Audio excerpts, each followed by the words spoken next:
Hola a todos y bienvenidos a un nuevo vídeo de Rainbow Play Juegos. Hoy, como bien pone en el título, os traigo la historia de Warhammer 40.000 para Dummies. Vamos a empezar por lo básico. Lo primero de todo es decir que es una temática oscura, Grimdark, un universo de ciencia ficción que combina elementos de tecnología avanzada, religión llevada al extremo y una suerte de atmósfera medieval futurista muy opresiva. Aquí no hay bueno, pero sí los hay malos. Muchas facciones intentan sobrevivir, otras conquistar, y unas pocas únicamente destruir al resto, e incluso entre miembros de las mismas facciones. Por un lado tenemos al Imperium, a los Aldeari, a los Tau, a los Votann. Son facciones que simplemente intentan seguir con su estilo de vida, el cual suele ser violento y raramente se lleva bien con cualquiera ajeno a su raza o incluso entre ellas. Por otro lado están los Orcos, que son una raza de salvajes pieles verde, típicos orcos, el cual su objetivo en las vidas es encontrar una buena pelea contra el enemigo más fuerte. Por otro lado tenemos los tiránidos, que quieren comerse todo y adaptar toda materia viva, y los necrones, que quieren acabar con todo lo vivo. Por último tenemos el caos, que quiere cargarse a todos en nombre de sus degenerados dioses. Que por cierto son 4 dioses, que es Khorne, el dios de la sangre, Nurgle, el dios de la peste, Thench, el dios del engaño, y Slanes, el dios de la lujuria. Pero bueno, ya hablaremos de razas en un próximo vídeo si este cuaja. Aquí hemos venido a hablar de la historia de Warhammer 40.000. Como dice Robot Gilliman, aquí hemos venido a hablar de mi libro. Vamos a empezar por el principio. Y sí, es algo antes de que Julio Iglesias empezase a tener hijos y poblar la Tierra. Nos situamos hace 10.000 años, sobre el 8.000 antes de Cristo. Una barbaridad, sí, correcto, pero eran finales de los 80, principios de los 90 y es lo que tienen que cargarles a una tropa de frikis indocumentados hacer una ambientación. La cosa es que por esa época un grupo de chamanes llamados perpetuos o algo por el estilo se reunieron y organizaron un ritual uniéndose en cuerpo, alma y todo eso. Y de ahí salió el emperador, de esa suerte de unión rara que hicieron allí a tomar por saco donde Cristo perdió el mechero, aunque Cristo aún vendría dentro de 8.000 años. Así, como dato curioso, si quisieras matar al emperador solo tendrías que darle un vaso de leche, ya que los humanos comenzamos a digerir la leche de forma aceptable sobre el 5000 a.C. Así, como dato curiosete. El caso es que el tiempo pasó, llegamos hasta nuestra era, el 2024, a fecha de este vídeo, luego el tiempo siguió, la humanidad prosperó, conquistaron las estrellas, la tecnología se disparó y todo iba bien. Era una época de esplendor sin precedentes, hasta que todo se fue a la mierda. En algún punto la sociedad colapsó, los distintos mundos se perdieron, el contacto también se perdió, ya no había comercio, unos mundos se mantenían como podían, otros prosperaban solos y unos pocos pues desaparecían a su suerte, quedando muertos cuando la humanidad volvió a llegar a ellos. Y tú, amigo oyente, te preguntarás, ¿y qué hacía el emperador durante ese tiempo? Pues picar una enorme cueva debajo del Everest para montar un super laboratorio. Bueno, y hacía otras cosas, pero de eso hablaremos luego. Sobre el año 30.000, año arriba, año abajo, el emperador sale de su cueva laboratorio y ve que todo se ha ido a la puta. Ya no hay gobiernos en la Tierra. Hay señores de la guerra, tecnobárbaros, o lo que signifique eso, que se disputan la Tierra. Así que el emperador sale todo cabreado y saca a sus guerreros trueno, una suerte de tíos tomazaos, alterados genéticamente y totalmente desequilibrados. Con ellos se dedica a conquistar la Tierra. Una vez conquistada la Tierra, se carga a los guerreros trueno con su mega escolta y su nuevo invento, los marines espaciales, los cuales eran como los guerreros trueno, solo que más bajitos pero algo más estables. Y los custodes, que eran como los marines espaciales, pero más guapos y con la armadura dorada. Un apunte. Tanto los guerreros trueno como los marines espaciales son guerreros físicamente muy superiores a un humano ordinario, a los que se le hacen intervenciones quirúrgicas para mejorarlos.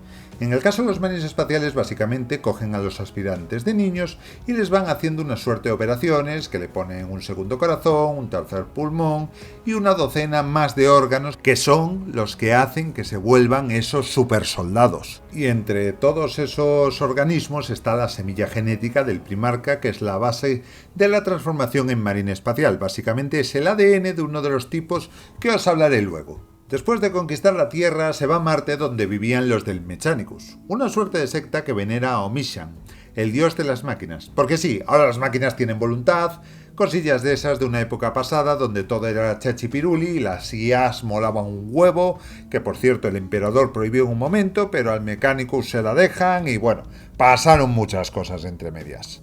Por supuesto, hay que tener en cuenta que el emperador aún no era considerado un dios. Es más, promulgaba el ateísmo y se cargó todos los centros religiosos de la Tierra. ¿Y qué hace al llegar a Marte? Pues aparece como si fuese un jodido dios. Sí, literalmente baja de los cielos y les entrega a los sacerdotes máquina una serie de artilugios muy codiciados por esto a modo de regalo celestial. Ah, y antes de eso lo conquistó a sangre y fuego, pero bueno, eso es otra historia. Bueno, y volviendo un poquito para atrás, entre medias, el emperador estaba en su superlaboratorio que tiene bajo el Everest. Además de hacer cositas raras, crea a 20 hijos con su semilla, suponemos, genética, con los óvulos de una mujer llamada Erda, la cual era una perpetua como el emperador, y con la jodida ayuda de los dioses del caos. Sí, has oído bien, el señor ateo por excelencia le pide ayuda a los dioses. Y no a cualquier dios, sino a los dioses del caos, que le tenían básicamente el culo tan cerrado a nuestro señor emperador que no le entraba un pelo a martillazos. Así como puntualización, porque no recuerdo si lo dije antes, el emperador, los chamanes que se unieron a él, Erda y algunos individuos son perpetuos, que básicamente son unos humanos muy especialitos que viven para siempre. De ahí su nombre, si le pegas un tiro en la cabeza se mueren, pero no pueden morir de muerte natural. Pero claro, el emperador prometió unas cositas a los dioses del caos y les pagó con una generosa peineta. ¿Qué hicieron estos en respuesta? Pues claro, tomaron una sosegada respuesta, tranquila, los lanzaron literalmente a los niños a diferentes planetas, donde eran tundras, planetas de esclavistas con coliseos, bosques llenos de bestias, una suerte de Roma futuristas donde le dieron amor y cariño a uno de los primarcas, llanuras tribales, planetas que tenían más crimen que la Gotham de Batman, y cositas así. La cosa es que para mandar a los niños, que son los llamados primarcas, a los diferentes planetas, lo hicieron mediante la disformidad o el Immaterium, que es una suerte de mundo paralelo al nuestro y literalmente el puto infierno donde reside el caos. Pero atravesándolo puedes llegar mucho antes a tu destino si vas en una nave espacial. Es como la velocidad de la luz de Star Wars, con la diferencia que aquí pueden comerte o hacer que aparezcas en otra época en lugar de chocar contra una estrella. Pese a ese pequeño revés que le tiraran a sus futuros generales lactantes a tomar por saco, el emperador comenzó su conquista con sus 20 legiones de marines espaciales, sí, esos guerreros sobrehumanos, y a medida que conquistaba planetas iba encontrando a sus hijos. Por cierto, a esta guerra le llamó la Gran Cruzada. Cuando ya tenía la galaxia a punto de caramelo, nombra a Horus como señor de la guerra, uno de sus hijos y primarcas, y el emperador vuelve a Terra a hacer sus cosillas. Tiempo después, a Horus lo hieren y en su enfermedad ve que si él no hace nada, el imperio se convertirá en una suerte de mundo medieval, rezándole a un dios todopoderoso. De manera que para evitarlo se une a los dioses del caos, los cuales por cierto lo liaron, y hace la guerra a su padre. De los 20 primarcas que el emperador creó, se conocen 18. 9 se pasan al caos y 9 permanecen leales, unos más que otros. Pero también es casualidad esa división tan par. Es decir, 9 de un lado y 9 del otro, no 8 y 10 o 12 y 6. 9 y 9, ya les vale. Pero tú nuevamente preguntarás, ¿y qué pasa con esos dos primarcas? Pues esos dos al parecer hicieron algo tan horrible que el emperador supuestamente los purgó o simplemente nunca los encontró. La cosa es que lo ponen como si hicieran un crimen terrible. Y a su hermano Horus, que fue el que se rebeló y mató a su padre, pues aún se le recuerda. Pues tuvo que ser jodido lo que hicieron. La cosa es que estos dos, Games Workshop los dejó ahí a modo comodín por si alguien quiere hacerse sus legiones de cualquier historia. Básicamente, esos dos primarcas jamás van a aparecer. Aunque bueno, teniendo en cuenta lo que cambia el lore, sabe Dios, claro.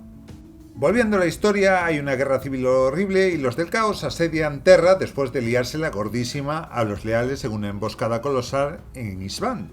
La cosa es que en el asedio de Terra, y tras mucho combate, mucho asedio y muchas historias, el emperador se teletransporta a la barcaza de Horus y se dan de palos el uno al otro. Horus muere y el emperador lo sienta en el trono dorado muy mal herido, donde se mantiene en un estado entre la vida y la muerte, más cerca de la muerte que de la vida, mientras los traidores huyen al ojo del terror, que es una especie de zona del Immaterium en el espacio físico, donde se lamen las heridas. A raíz de todos estos acontecimientos, al emperador se le empieza a ver como Dios. De hecho, ya durante la Gran Cruzada se le veía. Sí, justamente aquello que Horus quería evitar con su rebelión. Con esto el imperio se estanca en una suerte de edad media, donde se pueden crear naves espaciales, pero no innovar en ellas, donde se crean una iglesia con una fe desmedida hacia el emperador y sobre todo un imperio totalmente asediado por las diversas razas alienígenas y el propio caos que volvió 13 veces a liarlo. Y con todo eso llegamos al año 40.000, donde el imperio es una suerte de teocracia rara, donde todo se hace por tradición o por fe, donde la gente trabaja hasta desfallecer por mantener una máquina de guerra constante, pues en el 41.000 primer milenio y algo más, solo hay guerra.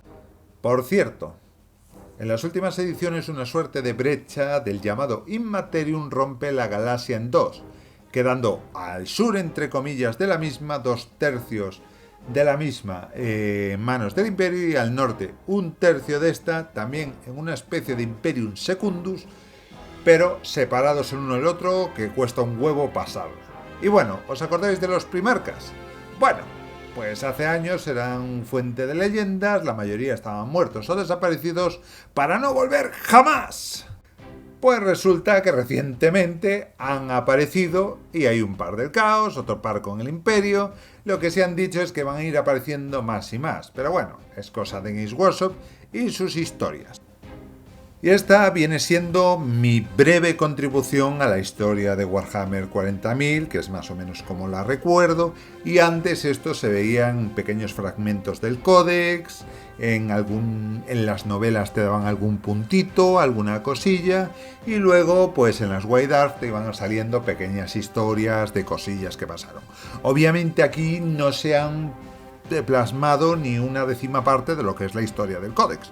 Obviamente, porque, o sea, de la historia de Warhammer 40.000.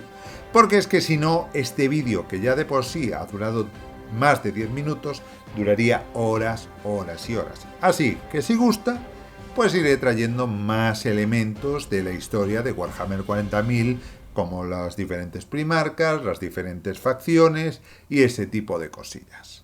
Y bueno, me voy a despedir por aquí. Si te ha gustado, más que nada porque ya se me ha hecho un vídeo largo, si te ha gustado, dale me gusta. Si te ha gustado mucho, suscríbete. Por ahí abajo está el cajón de comentarios, mis redes sociales, el botón para unirse y la campanita. No tengo mucho más que decir y como siempre digo, el emperador protege.